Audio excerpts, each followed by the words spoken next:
किसी भी ग्रंथ में ये नहीं लिखा कि गया के बाद श्राद्ध नहीं करना है। तो दोस्तों, आप समझ ही गए कि हमारी वीडियो आज किस पर है। स्वागत है आपका कलयुग के चमत्कार संतों की वाणी पे। श्राद्ध, बड़े लोगों के मन में जो उत्सुकता जागती है कि हम तो गया में श्राद्ध कर रहे हैं, क्या अब हमें श्राद्ध करना चाहिए या नहीं। तो दोस्तों, किसी भी ग्रंथ में ये नहीं लिखा है कि गया के बाद आपको श्राद्ध नहीं करना है। अगर आपने भागवत पढ़ी है या सुनी है तो उसमें गोकर्ण ने धुंधकारी के ना जाने कितने श्राद्ध किए, जिसमें गया का श्राद्ध भी शामिल था, लेकिन धुंधकारी की मुक्ति नहीं हुई।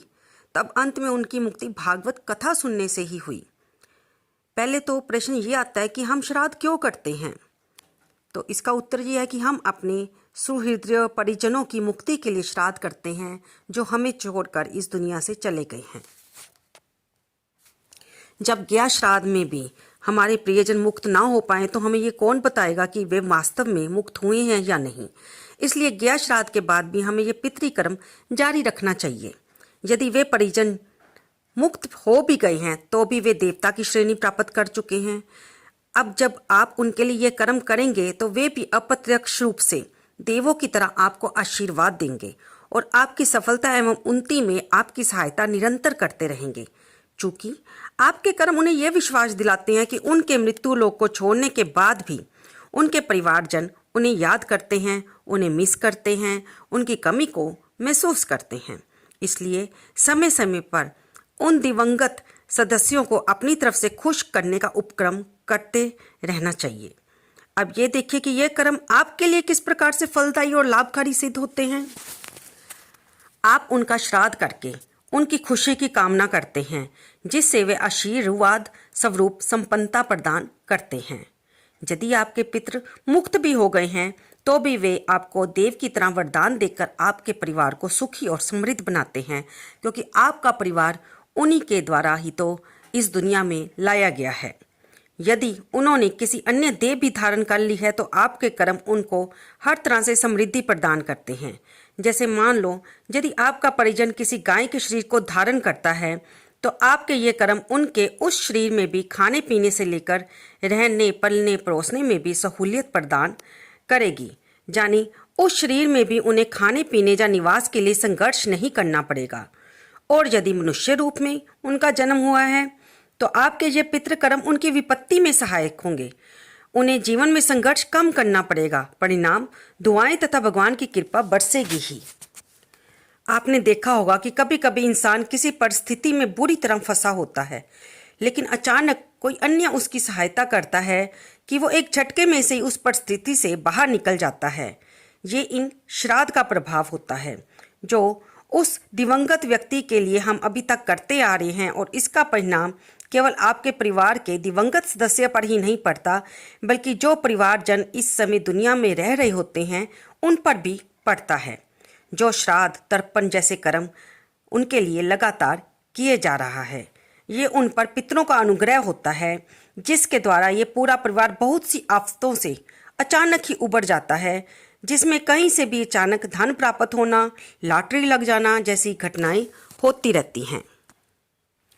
फिर ये श्राद्ध क्रम केवल उन लोगों से ही नहीं जुड़ा होता कि जो जहाँ से चले गए हैं। ये साल भर आपके यहाँ मनाए जाने वाले उत्सवों, तीज त्योहारों पर भी किए जाने वाला कर्म है, जिसमें आप पितरों का आह्वान करके अपने जानी उनके ही परिवार की खुशियों में सम्मिलित होने का निमंत्रण देकर उन्हें भी इस जश्न का हिस्सा बनाते हैं।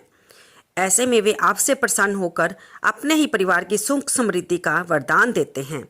आप में से बहुत से लोग जानते हैं कि जब हम अपने घर का मुहूर्त करते हैं, जब शादी विवाह करते हैं, कोई भी शुभ कार्य करते हैं, तो ब्राह्मण लोग हमसे हमारे पितरों का एक हिस्सा अवश्य निकलवाते हैं।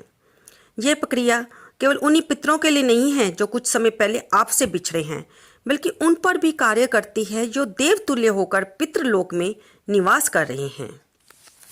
शुभ कार्य करने से पहले हम अपने पितरों से प्रार्थना करते हैं कि उनके साथ देवों की कृपा से भी ये कार्य, हमारा शुभ कार्य निर्विघ्न संपन्न हो और उसका तथोचित परिणाम प्राप्त हो। ये भगवान राम और कृष्ण ने भी किया, और इसके द्वारा हमें समझाया कि इसमें यज्ञ हो, बच्चे का जन्म हो, किसी उत्सव का आरंभ हो, शादी ब्याह जैसे उत्सव भी आते हैं, युद्ध कार्य हो, और तो और जब राम वनवास के समय केवट से नाव मंगाते हैं तब भी केवट राम के चरण धोकर सर्वप्रथम पितृतर्पण करता है।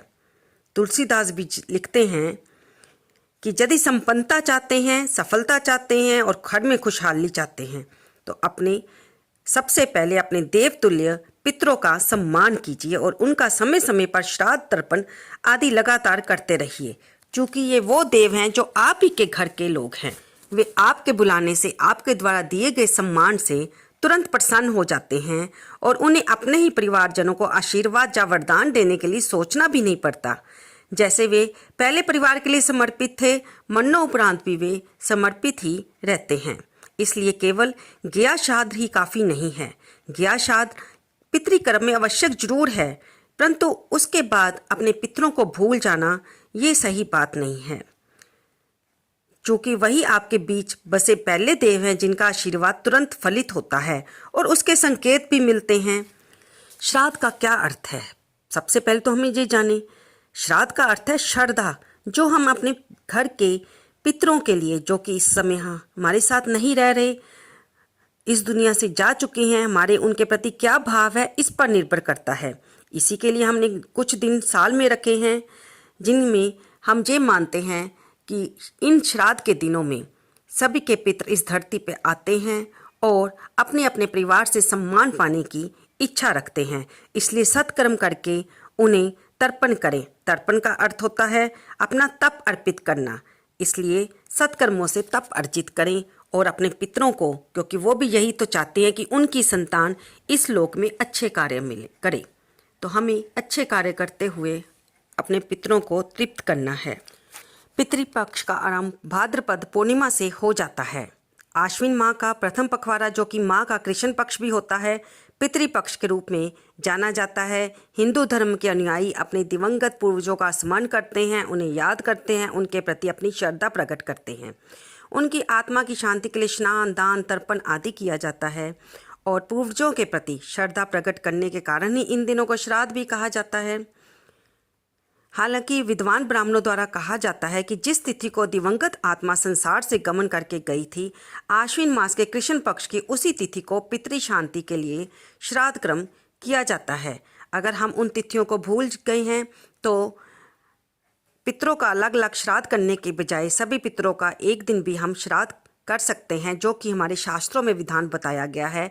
वो होती है सर्वपितृ अमावस्या। दोस्तों, इस बार श्राद्ध शुरू हो रहे हैं 29 सितंबर 2023 में, दिन शुक्रवार को, जिस दिन पूर्णमासी का श्राद्ध भी होगा और प्रतिपदा का भी श्राद्ध होगा।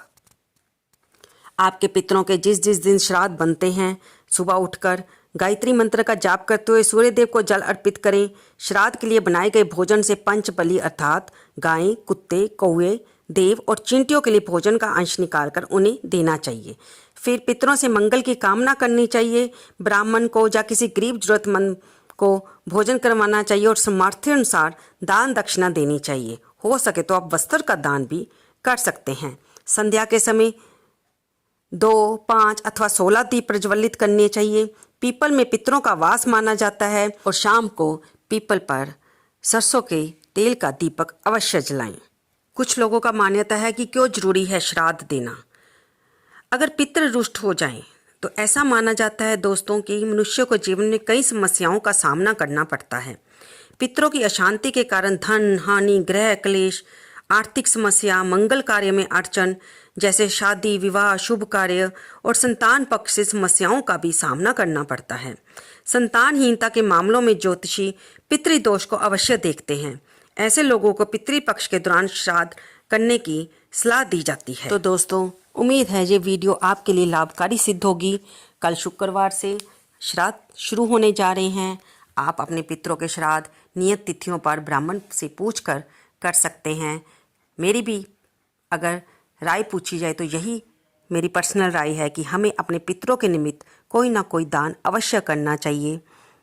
केवल श्राद्ध पक्ष में ही नहीं, बल्कि उनकी पुण्यतिथि पर, यानी कि उनकी बरसी पर, उनके जन्मदिन पर जो जो चीज़ उन्हें पसंद थी वो हमें ब्राह्मणों को दान के रूप में अवश्य देनी चाहिए। आपको ये वीडियो कैसी लगी कृपया से लाइक करें, शेयर करें और कमेंट बॉक्स में जय विष्णु भगवान लिखना तो बिल्कुल ना भूलें।